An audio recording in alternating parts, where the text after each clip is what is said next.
تو جب تک ہم ایک دوسرے کو راضی کرنے میں لگے رہیں گے تو بس یہی کچھ ہوگا.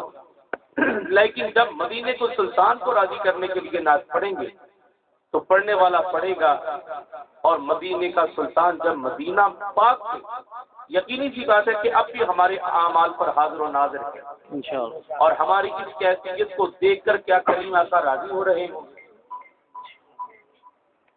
ہم حق کی صدا تو بڑی بلند کرتے ہیں، کیا ہم آنے کا حق ادا کر رہے ہیں؟ ہم نعت نبی سننے کا حق ادا کر رہے ہیں؟ بتائیے کتنے حضرات کے پاس دستار ہے جنہوں نے اپنے سر پر سجائی؟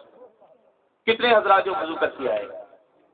کتنے حضرات ہیں جنہوں نے نئے کپڑے پہنے اور خوشبو لگائی؟ تو جنہیں سرکار کی محفل میں آنے کا پتہ نہیں، اگر وہ حق کہیں تو وہ حق کہنے کے حقدار ہیں.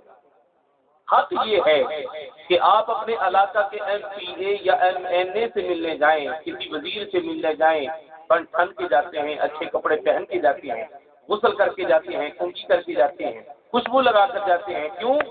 جتنا بڑا ہوگا آگے ملنے والا اسی اہتمام کے ساتھ جائیں گے. کبھی یہ سوچا ہے کہ کونین کے سلطان کی کچہری میں جا رہے ہیں؟ کیا بات ہے، اور کس دنیا میں جا رہے ہیں؟ کیا بات ہے. ہمارے پاس سر ڈھانپنے کے لیے چادر بھی نہیں، کپڑا بھی نہیں، ٹوپی بھی نہیں، جیسے گھی چاہا منہ کھا کے تشریف لے آئے. نہیں، افسوس ہے اس بات پر. میں آج کی اس محفل پاک میں آپ حضرات سے گزارش کرنا چاہتا ہوں کہ اپنی نیتوں کا قبلہ واللہ درست کیجیے. یہی وجہ ہے کہ مجھے یہ کہتے ہوئے بڑا عجب محسوس ہوتا ہے کہ یہی وہ معاملات ہیں کہ جن معاملات کی وجہ سے ہو سکتا ہے کہ کریم آقا ہم سے ناراض ہوں. یہ ناراضگی کا پہلو ہے کہ ہم نبی کو حاضر و ناظر تو مانتے ہیں، لیکن حاضر و ناظر نبی کو ماننے والے محفل میں آ کر غیر حاضر کیوں ہو جاتے ہیں؟ اپنے نبی کو غیر حاضر کیوں کر لیتے ہیں اپنے اعمال میں؟ اگر مدینہ کا سلطان کونین کے سلطان مدینہ کے دیکھ رہے ہیں تو خود کو دیکھیے، آپ ایسے ہیں کہ سرکار کو پسند آ جائے. میں کسی کے دل کی بات نہیں کرتا، میں کسی شخصیت پر تنقید نہیں کر رہا. ہو سکتا ہے کہ اس محفل میں بیٹھے ہوئے تمام حضرات میں سب سے برا میں ہوں، لیکن کم از کم یہ تو دیکھنا چاہیے کہ ہم کسی سرکاری جاب کے لیے جاتے ہیں تو آئینہ لگایا ہوا تھا انہوں نے اپنے آفس میں، اور کہتے ہیں کہ آپ اس نوکری کے اہل ہیں، خود کو آئینے میں دیکھیے. تو نبی علیہ الصلوۃ والسلام کی محفل میں آنے کے آپ حضرات اپنا گیٹ اپ دیکھیے، کیا ہم اس اہل ہیں کہ جس انداز میں ہم سرکار کی محفل میں آ رہے ہیں؟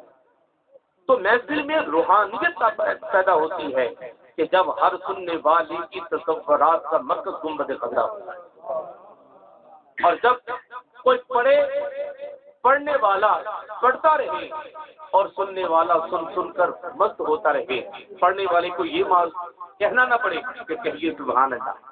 اب پڑھنے والے کی بھی مجبوری ہے، وہ بار بار کہتا ہے سبحان اللہ کہیے، اس لیے کہ آپ سبحان اللہ نہیں کہتے. اور آپ سبحان اللہ اس لیے نہیں کہتے کہ آپ کا ذوق سماعت ہے کہ ہماری سماعت کے معیار پہ کچھ پہنچے گا تو کہیں گے سبحان اللہ، کوئی پہنچے نہ پہنچے لیکن کہنے پر آپ کہہ دیتے ہیں سبحان اللہ. تو اگر میری یہ بات کسی کو بری لگی ہو تو میں معذرت چاہوں گا، لیکن جو میرے جذبات سے میں نے آپ حضرات کے سامنے پیش کر دیے، یہ میرا حق تھا. میں نے کوشش کی ہے کہ آپ حضرات تک وہ جذبات پیش کروں. بہرطور اللہ کریم ہم سب کے حالات کر رہے ہیں.